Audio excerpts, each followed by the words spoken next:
Bienvenidos, queridos hermanos y hermanas, a otro programa más de Escrituras y Reflexiones. En el programa de hoy leeremos el libro de Mosías, el capítulo 18, los versículos del 8 al 10. Y como siempre tenemos que entender el contexto. Abinadí, el gran y valiente profeta del Señor, ya había hablado frente a Noé, el malvado rey Noé, y a sus sacerdotes, incluso arriesgando su vida y entregando su vida finalmente. El rey Noé no quiso escuchar las palabras de Abinadí, pero hubo un sacerdote de entre ellos que sí le escuchó y calaron hondo en su mente y en su corazón. Y me refiero a Alma. Este sacerdote incluso intentó defender a Abinadí, haciendo que el rey Noé se enojara muchísimo y le mandara a perseguir, a incluso finalmente a atentar contra la vida de Alma. Alma huyó a un paraje escondido y mucha gente fue tras de sí, porque Alma desde entonces empezó a predicar las mismas palabras que había oído hablar de Abinadí. Empezó a enseñar el Evangelio de Jesucristo con todo su corazón, de tal manera que cada vez más y más personas iban a escucharle, porque así como calaron hondo en Alma, también lo hacían en las personas que allí llegaban. Pero ocasionar este sentimiento no era suficiente, había que hacer algo más, y Alma lo sabía.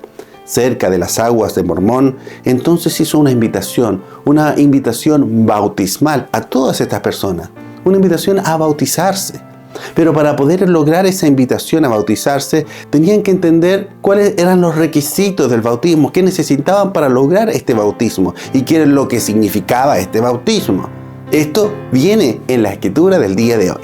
Y aconteció que les dijo: he aquí las aguas de Mormón, porque así se llamaban, y ya que deseáis entrar en el redil de Dios y ser llamados su pueblo, y estáis dispuestos a llevar las cargas los unos de los otros para que sean ligeras, sí, y estáis dispuestos a llorar con los que lloran, sí, a consolar a los que necesitan de consuelo, y ser testigos de Dios, en todo tiempo, en todas las cosas y en todo lugar en que estuvieseis, aún hasta la muerte, para que seáis redimidos por Dios y seáis contados con los de la primera resurrección, para que tengáis vida eterna.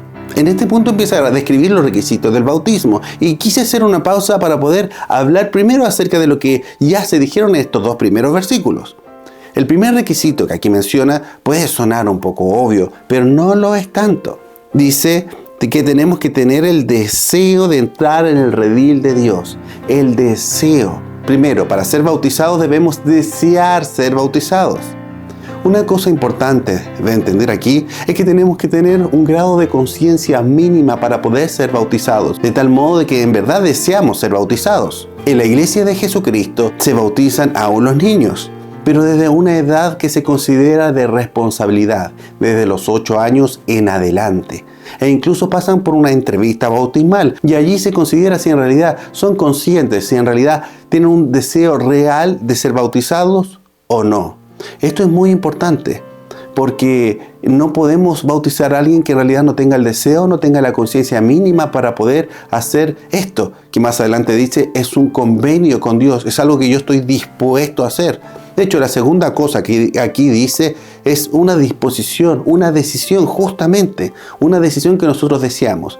Y esa decisión es ser parte del pueblo de Dios, ser nombrados como parte del pueblo de Dios y seguir los preceptos de Dios. Y para hacerlo, dice aquí, tenemos que estar dispuestos a llevar las cargas los unos de los otros. Un redil no está compuesto por una sola oveja, sino por muchas. Y nosotros tenemos que llegar con la disposición, no de que vengan a ayudarnos a nosotros, sino de nosotros ayudar a los demás.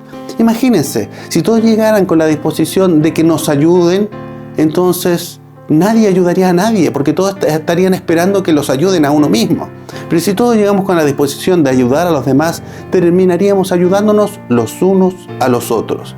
Y en todo sentido. Aquí da muchos ejemplos, no solamente en un sentido físico, sino incluso a llorar con los que lloran, a consolar a los que necesitan de consuelo. Es muy importante ayudar en todas las cosas, y de repente podemos pensar, ¿y cómo sabemos cómo ayudar? Porque quizás yo no tengo mucho dinero, no tengo muchos fondos, no tengo mucha fuerza. ¿Cómo lo puedo hacer entonces? La hermana Sharon Eubank de la Presidencia General de la Sociedad de Socorro lo dice: como miembros bautizados de la iglesia estamos bajo convenio de cuidar a quienes están necesitados.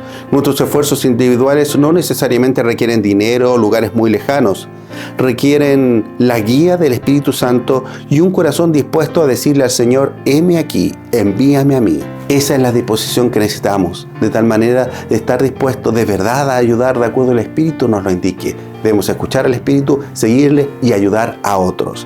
También se nos pide ser testigos de Dios en todo tiempo, en todas las cosas y en todo lugar. Para ser testigos debemos testificar y podemos hacerlo con palabras, pero también con nuestras acciones. Y para hacerlo debemos recordarle siempre y tomar sobre nosotros el nombre de Cristo, para que cuando nos vean, vean a Jesucristo, vean las acciones de Cristo, las palabras de Cristo, vean reflejado a Cristo en nosotros. Esa es la clave primordial de ser testigos de Cristo en todas las cosas, aún hasta la muerte.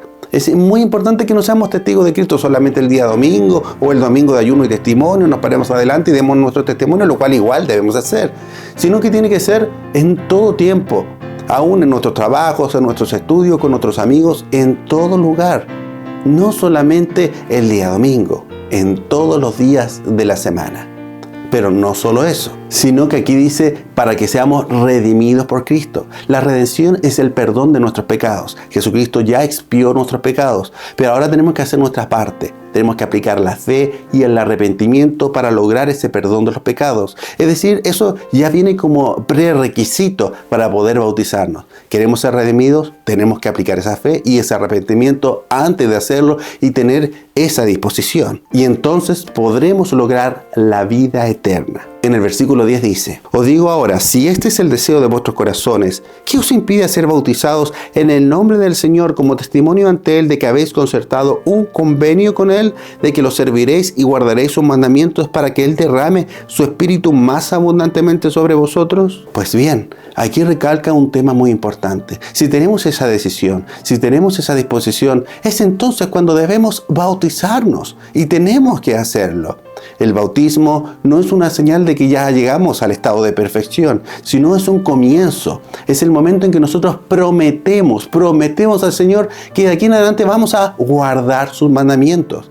No vamos a ser perfectos, es cierto, pero vamos a tener la disposición de serlo, la disposición de seguirle, la disposición de obedecer los mandamientos que el Señor nos ha dado. Si nos caímos, nos levantaremos, arrepentiremos y seguiremos adelante por la senda de los convenios. Eso es lo que el Señor nos pide.